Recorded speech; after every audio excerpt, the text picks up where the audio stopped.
You're listening to Cards to the Moon, a podcast about trading cards from both a collector and investor perspective. We hope you'll stick around for the ride as we take a deep dive into the state of the hobby, share some hot takes, hopefully some useful advice, and fun stories along the way. Hey guys, welcome to the Friday edition of Cards to the Moon. This is episode 66, and I'm Clark from 5 Card Guys. With me, as always, is Hyung of Integrity Sports Cards and John, who is Trade You at Recess. All right, so this Friday episode is going to be a shorty, but a goodie, and it's going to be very basketball-centric, just because there's a lot of news in the NBA lately with all the free agent signings. But before we get into that discussion, off the top, there's been some controversy lately with the Michael Jordan rookie card. And if you didn't hear, Nat Turner, the CEO of PSA, mentioned that PSA will begin again to grade the 1984-85 Star basketball set, which I believe they didn't do for a while because it was heavily counterfeited. And on top of that announcement, Nat Turner said he considered the Star card MJ's true rookie card, which set the hobby ablaze, with some arguing the Fleer, the more well-known Fleer 1986 card, is still the true rookie. So what about you guys? Any opinion on this one way or another?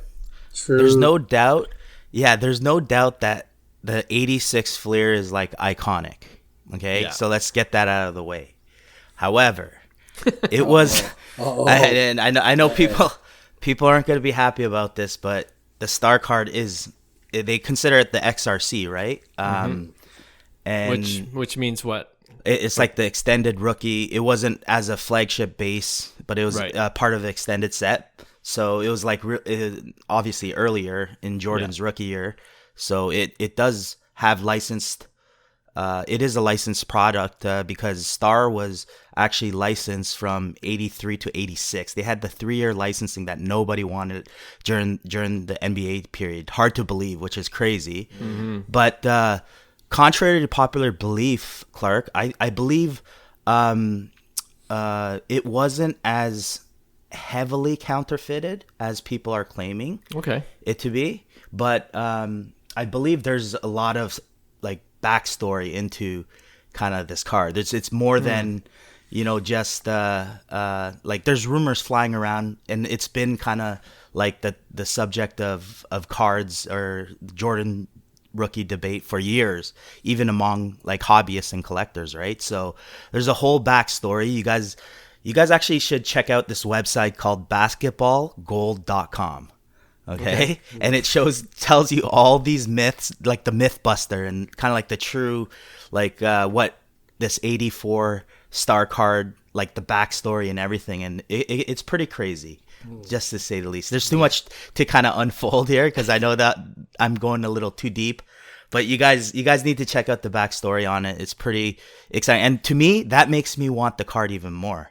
So from my thing is in 1991, I believe PSA started grading this card.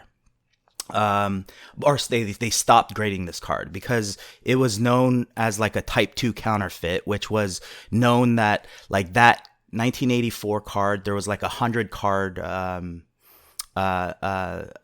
extra that was printed that wasn't to be released. And apparently those 100 sheets were stolen by the employees, right? So it's this card that PSA stopped grading in like 1991 when they opened up shop, and they haven't graded it since.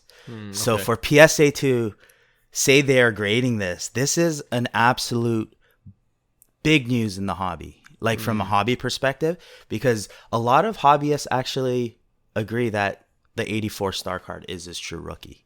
I think there's more on that side. More, I would say, modern collectors would say the 86 Fleer just because it's iconic and it has the better image, and the Star card is boring, But yeah, it's a crazy story on that card, so you guys check that out too. Right. Of course, you would come out, and the marketing behind it. You're going to open up grading for that card, of course you're going to make a hot topic statement to create that buzz. It's a perfect business move. I should know this, but I didn't know about the star licensing from 83 to 86. Technicals aside, I know that Jordan's rookie year is 84, and it makes sense that is actually his rookie year, and hence their fourth, actually the rookie card. But man, we all grew up in that era. Everybody knew 86 Fleer, that was a rookie card. That was a chase. That was the holy grail for Michael Jordan.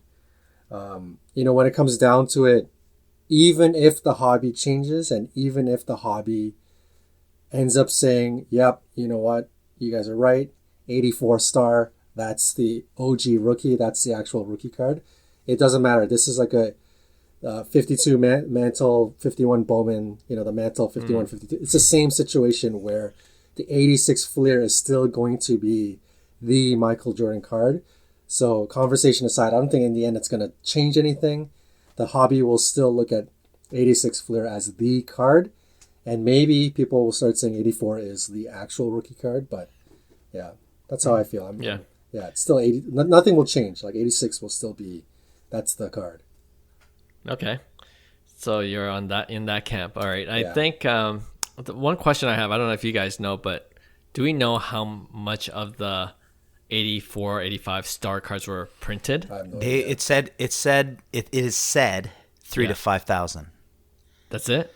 That's it. And because I think BGS has a total of 900 graded. Yeah. But if you look at the 86 Fleer, you're talking about probably 30,000 plus graded, right? Mm-hmm. So just for a pop count. But like I know there's rumors saying that there's counterfeits that were printed in the 15,000s.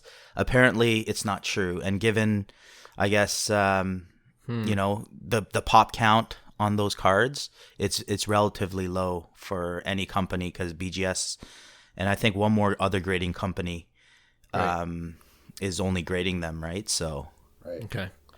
I wonder how many, if any, fakes are in BGS slabs. I don't think any because the backstory. So there was a dealer. His name was Steve Taft. He was like the star dealer. So he actually was like a true hobbyist and like just knows everything. And basically, he was the one who trained BGS on how to detect a counterfeit. Gotcha. Yeah. Interesting. Yeah. Okay. Well, I didn't know that few cards were printed from the star set. So, like, I could see the value of the star card just skyrocket. Right. For sure. But in terms of true rookie card, I guess I would have to go with the 84, 85. Like, I did a poll on 5 Card Guys, and it was 60% of the people that voted, maybe about 200 votes, said the Fleer 86 was a true rookie card. Wow. And 40% said the star. It's an informal poll, of course. Yeah. But so I just based on that poll result alone, and I think a lot of people still think, like you were saying, John, the 86 Fleer is still their choice for a true rookie card. So like I don't think the value is going to decrease on the 86 Fleer either. Especially the PSA 10s, of course. And we talked about, like, honestly, I think in a previous episode we talked about all these new Fleer boxes being ripped open, and we're like, okay, when is the pop count going to change significantly for these newer PSA 10s just to come and increase the supply from 300 something right now? But since we said that, the supply or the amount of PSA 10s has been pretty constant. It hasn't, you could say PSA is grading tougher or whatnot, however we feel about PSA, but the pop count looks like it's controlled so far at that 300 level. Right. So yeah, but yeah, by definition, I guess the 84, 85 I would have to, because it's not like the Bowman Chrome prospects where the prospects they get their cards autographed before they ever join the major league team, right? But the 84, 85, like Jordan was on the Chicago Bulls. He was on that professional basketball team in that year, and the card, shows him in that uniform. So I don't know how we can technically argue that it wasn't. But to each their own. Right. I think it comes down to it's just because it's star, right? Yeah, it's like if for sure. It's like if Griffey's rookie year was, if it was Leaf or like, hockey pro set, pro set hockey, right? Yeah. Like just people just kind of viewed it as, I mean, obviously now there's value because of pop count and all that stuff and, quote unquote true rookie year. But I mean, I would have assumed most people kind of viewed star as trash versus Fleer and tops, right? I will say the pricing on Star it's not cheap, and right. I think it's gonna go crazy once PSA starts grading these. Right. To be honest, and if there's only 3,000 to 5,000, and PSA is able to, grade them properly. Yeah, right. Exactly. They need that training from Mr. Taft there. Right. Now, before we go on to our discussion, if you guys owned one right now with all of this buzz, would you guys sell it? No. The Star? Yeah. I would keep it. 100% keep it. Yeah, I would keep it too, for sure. 100%. Interesting. I'd be tempted to sell it. I personally think that card has enormous amounts of leg. Enormous. Like we're talking different game, especially with the news of PSA. You know? So. I agree. Before we move on to the discussion of the episode, there's some talk about the distribution of the Star rookie card set versus the Fleer, which you can get in packs, but the Star, what was it? You can only get as a team set, I guess. Right, yeah. Does that matter to you guys? Is that an issue or what? I think over time it doesn't, because, it ends up being still scarcity, right? At the end of the day, right? No matter where it comes from, whether it's, like a Tiger Woods Sports Illustrated. A team set. Yeah, Sports Illustrated was the exact same thing. Perfect example. That's a great example. It's just literally perforated, cut from a page, right? Magazine. From a kid's magazine. It's crazy. Yeah, that is crazy. All right, interesting discussion, and I'm sure it'll be a hot debate for at least another few weeks. But yeah, I thought it would be interesting to bring up on this podcast episode. All right, let's move on to our discussion. So, like I said at the top of the show, there's been a lot going on in the NBA with a lot of money being thrown around as some of the players. So I selected just 5 of the biggest ones, and I want to get your guys' opinion on whether it changes anything for that player in relation to his sports card value, generally speaking. All right. Let's begin with what some basketball analysts are calling the worst trade in league history. I'm talking about Rudy Gobert going to the Timberwolves for, Malik Beasley, Patrick Beverley, Jared Vanderbilt, Leandro Bolmaro, 2022 first-round selection Walker Kessler, and 4 future first-round picks. Jeez Louise. But, yeah, that's a lot. But he will now be playing alongside John's boy, Karl Anthony Towns, who also got a huge extension, and of course with Anthony Edwards. So Gobert, any change in his value? It's tough because his value wasn't high to begin with. Yeah, true. I mean, you could pick up a Prism PSA 10 auto for like $600, but yeah, I do like the move actually for Minnesota. Not like in the long run, obviously, not what they gave up, of course not. But I guess you'll never know for another 10 years how good this trade is going to be, right? So, you could say one sucks or one team got the crappier end of the deal, but it's like to be determined, right? But I don't think it's going to impact his value too much, just because, big man's what we talk about. It's like, it's such a tough, if you're not, doing crazy things day in, day out, then I don't know. It's going to be tough for him to sustain prices, in my opinion, but you never know. Man, that trade came out of nowhere. Right. I know Rudy Gobert is sought after and many teams would like to add him.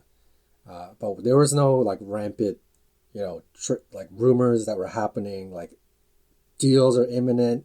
Here's like what's sort of the asking price. Nothing happened. It just came out of nowhere. And, you know, clearly, I don't know, like Timberwolves management with their coaching staff, they identified that, you know what, our interior defense is god-awful, and the best way to improve it is get the best interior defensive player in the world, and that's going to open up all of the rest of our superstars to do whatever the heck they want, and we're going to be an amazing team, and we got to go all in here and just offer, you know, a deal that cannot be refused. And that's, because it's ridiculous. Like what they gave up is insane. I mean, you know, what they gave up aside, are the Timberwolves better? Yeah, I think so. I think they're a lot better, but that is one price to pay for Rudy Gobert. Jeez. Agreed. You know, I'm going to keep it simple. I don't think it does anything to Gobert's value, to tell you the truth. He's just getting older. Yeah. Sorry, I don't know how. Well, yeah. Well, before I go on further, what do you think his value? Yeah, I'm with you. I don't think, you know, I think this might ignite Anthony Edwards and Cat's value a little bit, but Rudy Gobert, I don't see it moving at all, to be honest. Yeah. Actually, you just took the words out of my mouth. If anything, Ant-Man's values should go up, and Cat. So hold on to your Cat cards, John. This is the year to sell. All right. All right. Let's go on to the next player, Zion Williamson, who hasn't played all season last year. Crazy. He gets a 5-year rookie max extension worth up to $231 million. Up to $231 million. So yeah. What do you think about Zion's cards? Oh man. This one's tough because the crazy thing is, although he played only 85 games, this guy is a $300+ million man after his endorsements, after his contract, like, and he's 22, 23 years old, right? So it's like, and he hasn't even touched his bigger contract yet or his bigger, endorsements. So it's like this guy could be, they're paving the way for him to be like the next GOAT, like we're talking a potential $1 billion, guy, right? And that's crazy to think of because I didn't think Zion was that guy. Like I would have probably picked someone else, but yeah, I guess there's some truth to what the professionals say or what they believe in Zion. So I mean, I think there's opportunity there for sure. I think his price has tumbled so far, but like again, he's a type of guy that I would say I would rather invest in him than a Rudy Gobert. You know what I mean? Yeah. Like in a heartbeat. So it's like, yeah, it's not about necessarily, I guess, that he didn't play it. He hasn't played. I think it's just like the hype around him is so big that if he does just dominate, it's a perfect marriage for that. Sure. Right. Zion, this is another surprising one. We all kind of knew.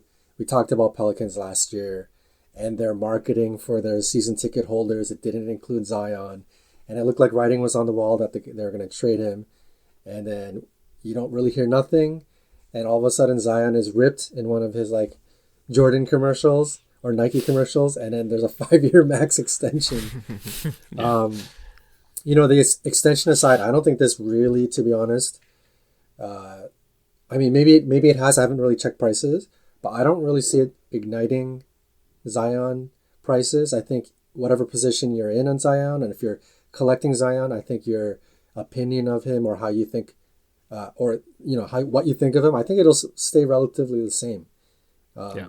If it was somebody like MPJ, where it was like there's tantalizing, potential and he hasn't really shown it yet, and all of a sudden a team gives him like a supermax contract, in that kind of a situation you'd be like, oh, okay, see, like NBA professionals think of this kid highly, so I'm a bit more confident in putting money into the kid. But Zion, I think everybody already knows what he is, how much of a stud he is when he's playing, so I don't really think it changes anything, to be honest.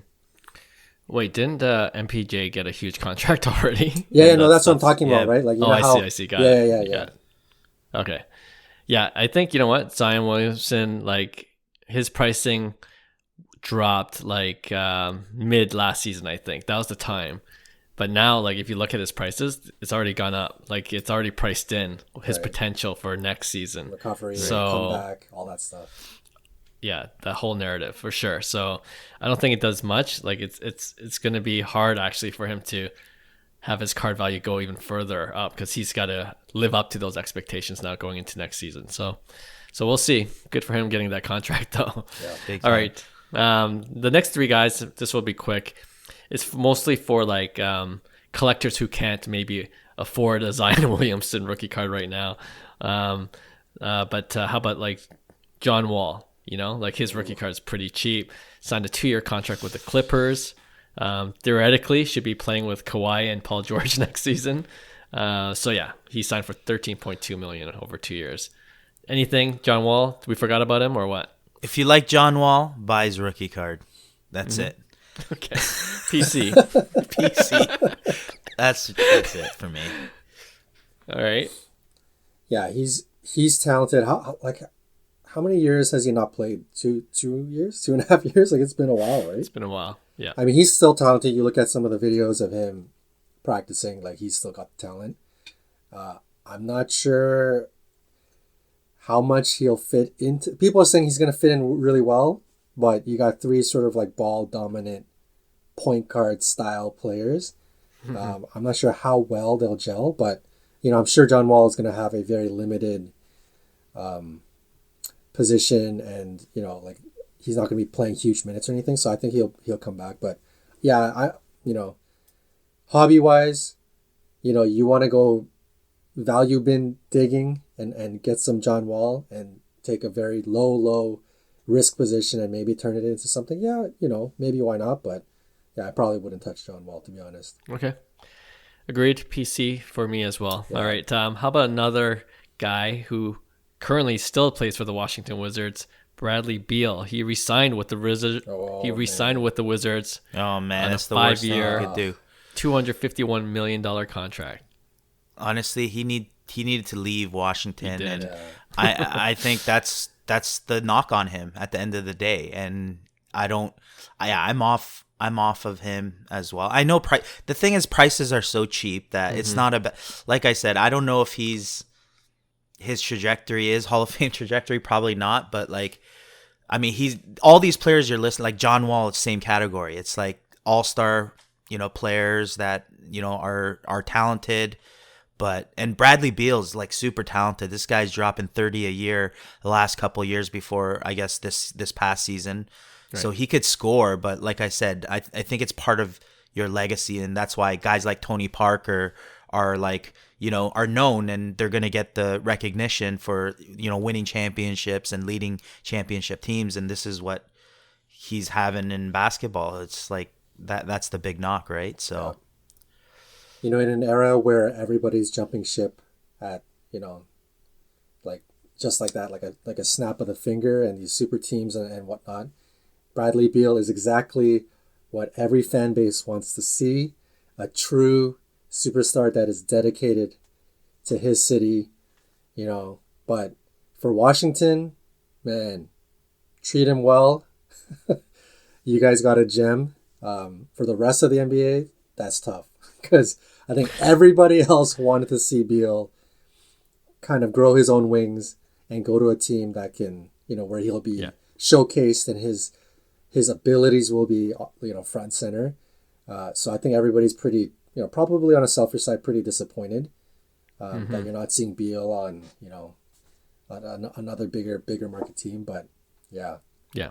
A little bit surprised. Yeah. No, you know what? Like, funny enough, I think if he went to another team as like a number 2 or number 3 guy even, totally. And played for a better team, that might have done more to his card value than being the number 1 guy on a mediocre Washington Wizards team. Right. And I personally don't see him as a number 1 guy on any team really. He's super talented, like you guys said, but he's still a number 2 or number 3 guy in this NBA, at least for me. So yeah. I'd be tempted just to pick up one of his Panini Prism rookie cards though. just because from the 2012 set too, right? So there you go.